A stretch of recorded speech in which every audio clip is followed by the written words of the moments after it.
I'd like to introduce now our second speaker, who is Professor Hsien-Ho Lin. Hsien-Ho is professor at the Institute of Epidemiology and Preventive Medicine at the National University of Taiwan. He's an infectious disease epidemiologist with a primary research interest in the control and prevention of tuberculosis. And he uses dynamic transmission models to assess the potential impact of policy interventions considered by TB control programs, both in Taiwan and globally. But in terms of COVID-19, I think Taiwan has particularly emerged as one of those settings where strategy and implementation have both met in a really effective way. And so in that context, Hsien-Ho's group has been particularly involved in investigating the transmission dynamics of COVID-19 and evaluating the effectiveness of case-based and population-based interventions for COVID-19 in Taiwan. So his early research that demonstrates the highest transmissibility closest to symptom onset and decreasing transmissibility 1 week after was widely recognized and used by the US CDC to help inform their own patient isolation policy. So over to you, Hsien-Ho. Okay, thank you so much, Lin. Can you hear me? Yes. Go ahead. Great. So thanks once again for the kind invitation. And I'm very humbled to be able to present some of our analysis on the epidemiology and control of COVID-19 in Taiwan. So what I'll be presenting is the work from the joint collaboration from National Taiwan University, College of Public Health, Taiwan CDC, National Tsinghua University in Taiwan, and Yale School of Public Health. So the two lead authors of the analysis, Da Zhou and Hao Yuan, they are the people who did all the hard work. I'm just here to do the presenting for them. So just a little bit about the background in Taiwan. So Taiwan has been considered to be a constant high risk for imported EID from China as well as from other Southeastern Asian countries. So we were listed as the number 3 highest risk of importation by the EpiRisk estimation. And we actually knew it from 17 years ago when the SARS outbreak hit Taiwan. So we were only after China and Hong Kong in terms of number of SARS cases. And there was a lot of social disruption at that time, and the hospitals were badly hit by the outbreak. So we took very painful lessons and had a lot of organizational and infrastructural changes. And the aim is not to have this happen again, and both from the government and from the society. So I think this set the stage for the national response against COVID-19 this year. So on December 31st, a Taiwan CDC medical officer noted the unknown pneumonia outbreak in Wuhan.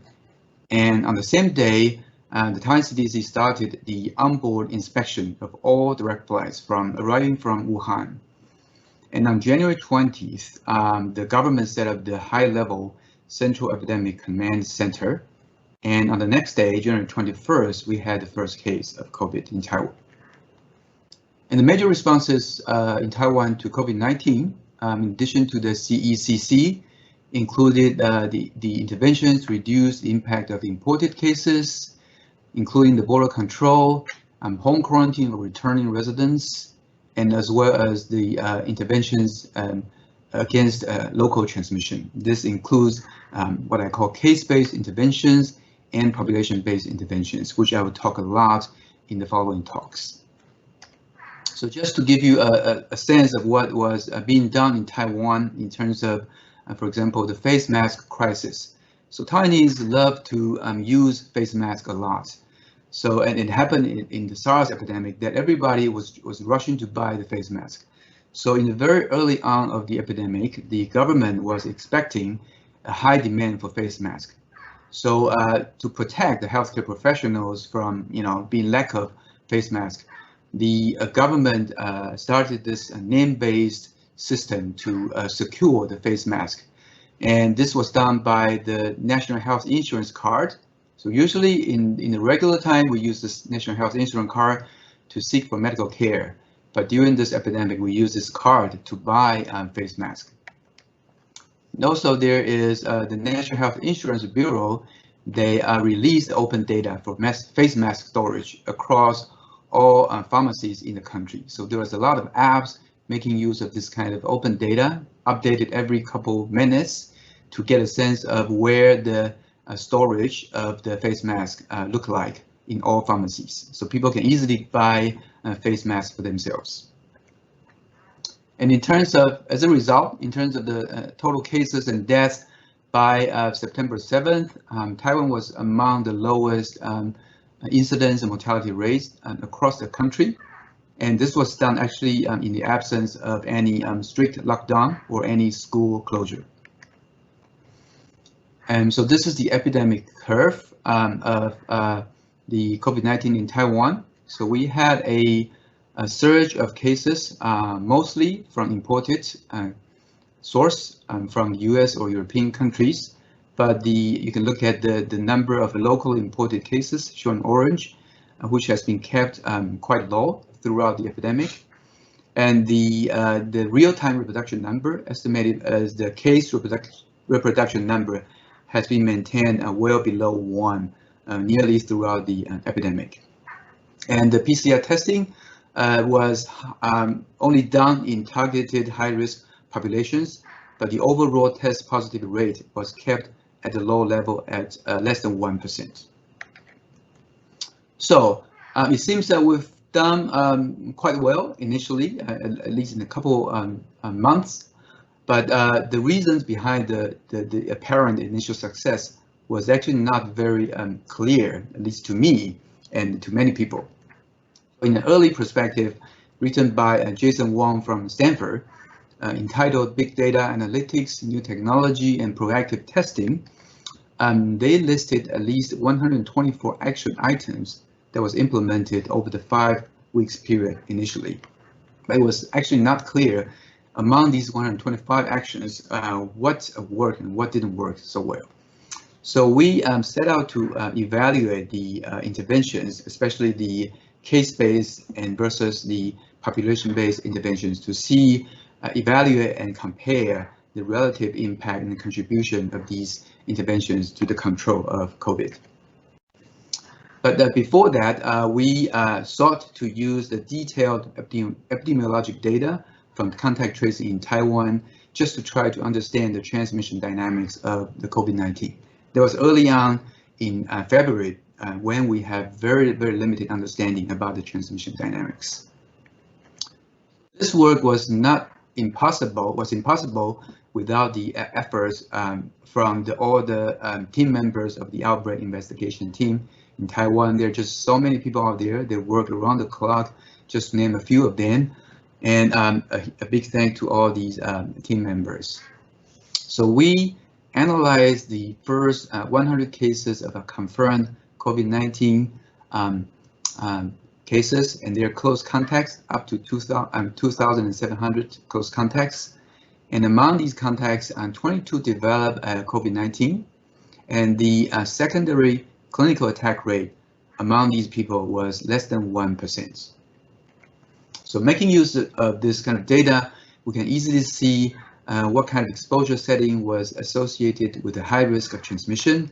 We found that household and the non-household family, they were at a particular high risk of secondary transmission, and where the healthcare setting, where the risk was only moderate, and the other setting, the risk was actually quite low among the close contacts. And we also have the data about the timing of exposure relative to the symptom onset of the index dates. So we have this kind of exposure window data for those who develop secondary diseases later, and those who did not develop secondary diseases. Therefore, we can analyze the secondary clinical attack rate with regard to the days relevant to the onset of symptoms of the index cases.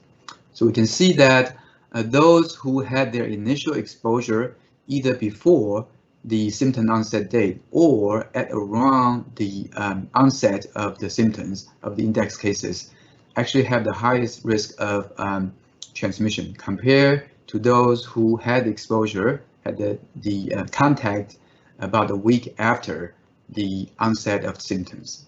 So we had more than 800 people, 800 close contacts who had their contacts after day 5 or day 6 of the symptom onset date. And none of these 800 people actually developed any secondary transmissions.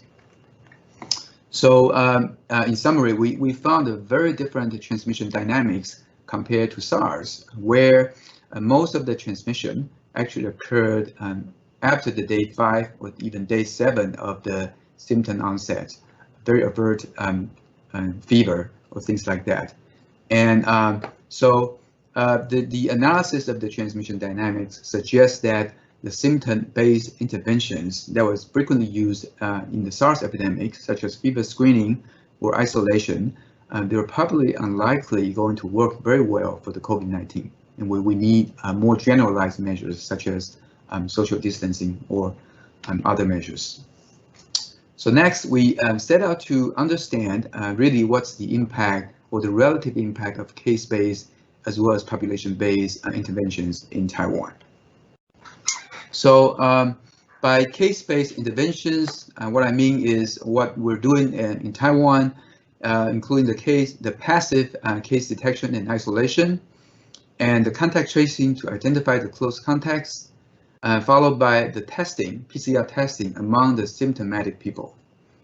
And importantly, we also do enforce the 14-day quarantine of all the close contacts, regardless of symptoms.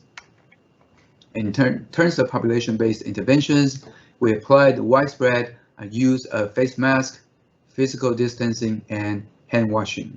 And I want to note that this was done mainly at a voluntary basis. There was no strict lockdown in any time in this country. So these are some of the key epidemiological parameters estimated based on the local data.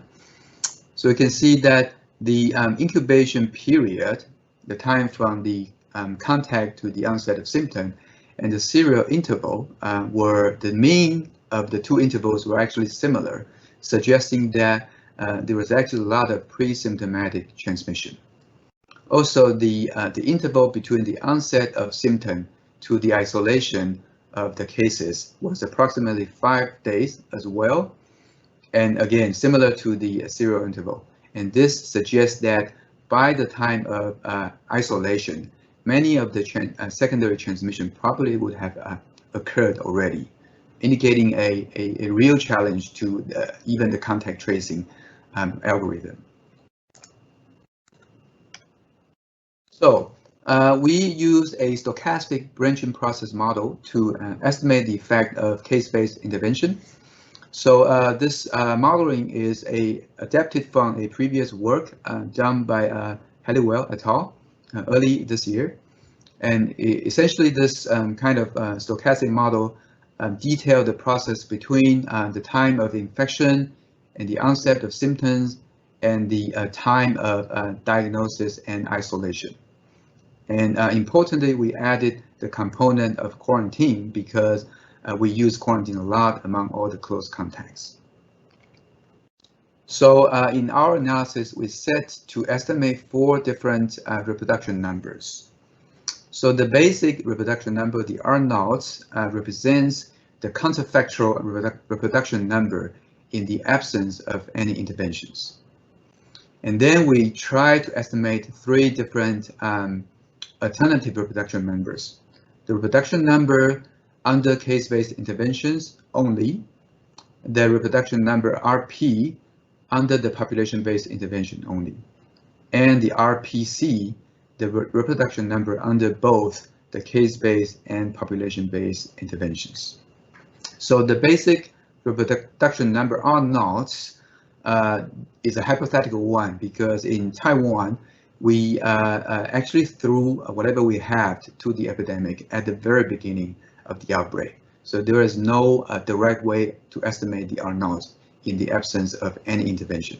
So we assume this quantity to be 2.5 following the previous work, and then explore the range between 2 to 3. And then we use the stochastic model to estimate the RC and under the reproduction number of 2.5. So this is the estimated effect of case-based interventions under different combinations of case-based interventions. So N means doing nothing, and D is case detection, T is contact tracing, and Q is quarantine of the contacts. So you can see that if we combine everything together, including the 14-day quarantine, the effective reproduction number, the RC, would be reduced from the original level of 2.5 to 1.25. But under any kind of combination, the reproduction number is still greater than 1. So the probability of extinction in all scenarios is 0. So to understand why the impact is not as great as we imagined, we try to look at the probability of subsequent transmission from the index case to the second wave, third wave, or the fourth wave. So we can see that under any combination of case-based interventions, the second generation transmission was actually very hard to prevent, given the pre-symptomatic transmission. So again, by the time of the case detection and isolation, most of the second generation transmission had already been occurred. So, but the quarantine of the close contacts can still have some effect on the third wave of transmission and the fourth wave of transmission. So we think that the quarantine would be an important component in this case-based intervention. So one-way sensitivity analysis of this RC revealed that the delay from onset to isolation was actually the most important parameter to determine the effectiveness of the RC. And for the other parameters that we explored, around the plausible ranges of these various important variables or parameters, we found that most of the time the RC was still above the critical value of 1, suggesting that the RC alone, the case-based intervention alone, would not be sufficient to contain the epidemic. So it seems that, at least in the case in Taiwan, very likely the population-based intervention has played a major role in addition to the case-based interventions. So the next task is to estimate the RP and the RPC. So in our example, we can very likely directly estimate the RPC because that's the actual situation happening in Taiwan. Both the case-based intervention and the population-based interventions were working. So we can somehow directly estimate that based on the cluster size distribution. And then starting from the RPC, we work backward to estimate the RP, again, using the using the stochastic transmission model. So we fitted the stochastic model to the observed cluster size distribution based on the contact tracing. So this is the cluster size distribution, and we use a Bayesian method with the sequential Monte Carlo algorithm to estimate the RP and RPC. And the posterior estimate of the RP was 0.7 and the RPC was 0.49. So assuming a counterfactual R0 value of 2.5, we estimated that the RC would have been 1.25, so around a 50% reduction of the case-based intervention, and a value of RP of 0.7, so around 70% reduction compared to 2.5. And the combined intervention, RPC, was around 0.5, so around 80% reduction of the reproduction number. So in the separate analysis, we try to look at the real-time reproduction number for severe influenza. And this is because we believe that the population-based interventions would have some collateral benefits, not just limited to COVID, but also to other respiratory infections. So we use the notification data in Taiwan CDC and estimated the real-time reproduction number over the past 2 years. And we found that right after the first month of the after the first COVID case in Taiwan, there was about 70% reduction of the RT compared to the beginning of the epidemic. So this was giving us some kind of parallel evidence about the effectiveness of the population-based interventions. So this is just realizations of the simulations using the stochastic branching model under the different scenarios. And so you can see that the doing nothing and the case-based interventions only would only suppress the epidemic to some extent, but will not be sufficient to curb down the epidemic. Whereas the population-based interventions, and even better, the combined interventions, will provide the greatest impact on the control of the epidemic. So we think that the combined interventions provide some kind of double insurance in case of any lapse of one of these interventions. So just to conclude, we found that importantly, the better understanding of the transmission dynamics of an emerging infectious disease is a key to successful control. And in the case of Taiwan, it's very likely that population-based interventions played a major role in the early elimination efforts in Taiwan. Case-based interventions could be an effective measure against COVID, but themselves alone would not be sufficient to contain the epidemic in the absence of population-based measures, given the pre-symptomatic transmission of COVID-19. So our analysis highlighted that coordinated efforts from both the government and the citizens, the general public, are indispensable in the fight against COVID-19.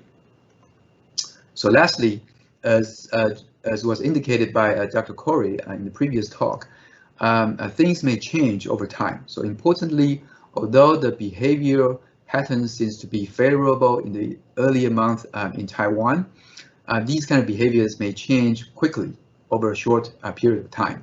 For example, in Taiwan, people are getting fatigued about the face mask use or about the physical distancing. So a close monitoring of the behaviors will be very important. So the Taiwan Public Health Association is actually launching an effort to monitor the behavioral patterns across the countries. So we're doing the nationally representative sample, combining the questionnaire surveys, image data analysis of face mask use, as well as social media analysis about the crowding and mobility pattern.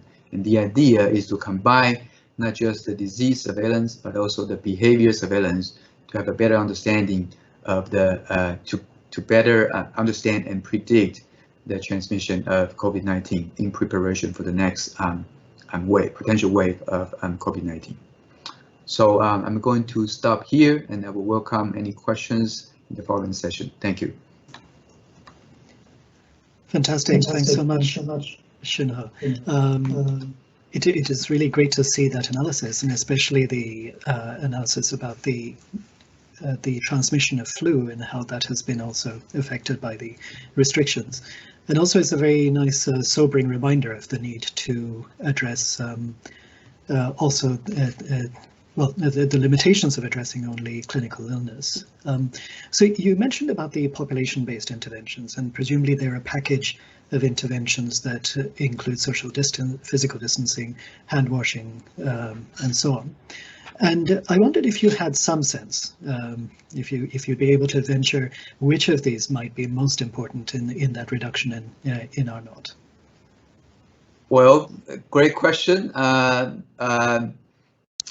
No good data about this, but just my personal view, given this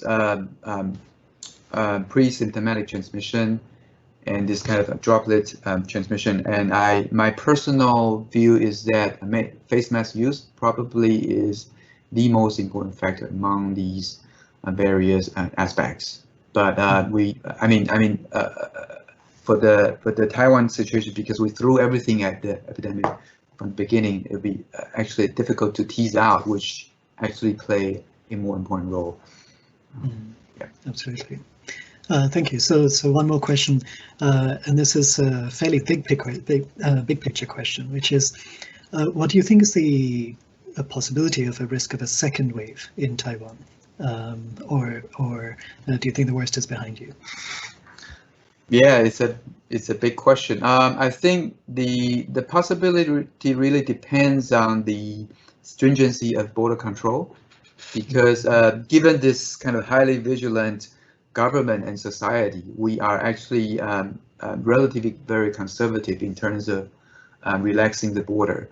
So we even up until now, I think we are enforcing all returnees, citizens or non-citizens, to undergo a 14-day home quarantine. So I think this, if we keep doing that, this will be, relatively safe for the sake of outbreak, but not so well for economy or for other aspects, as mentioned by Gabriel Leung yesterday. So I think it really depends on how the government is going to, change the policy about border control. Fantastic, thank you. So we have a couple of additional questions, but again, perhaps we can circle back to that when we throw open the floor later on. Great, thanks so much, Hsien-Ho. Thank you.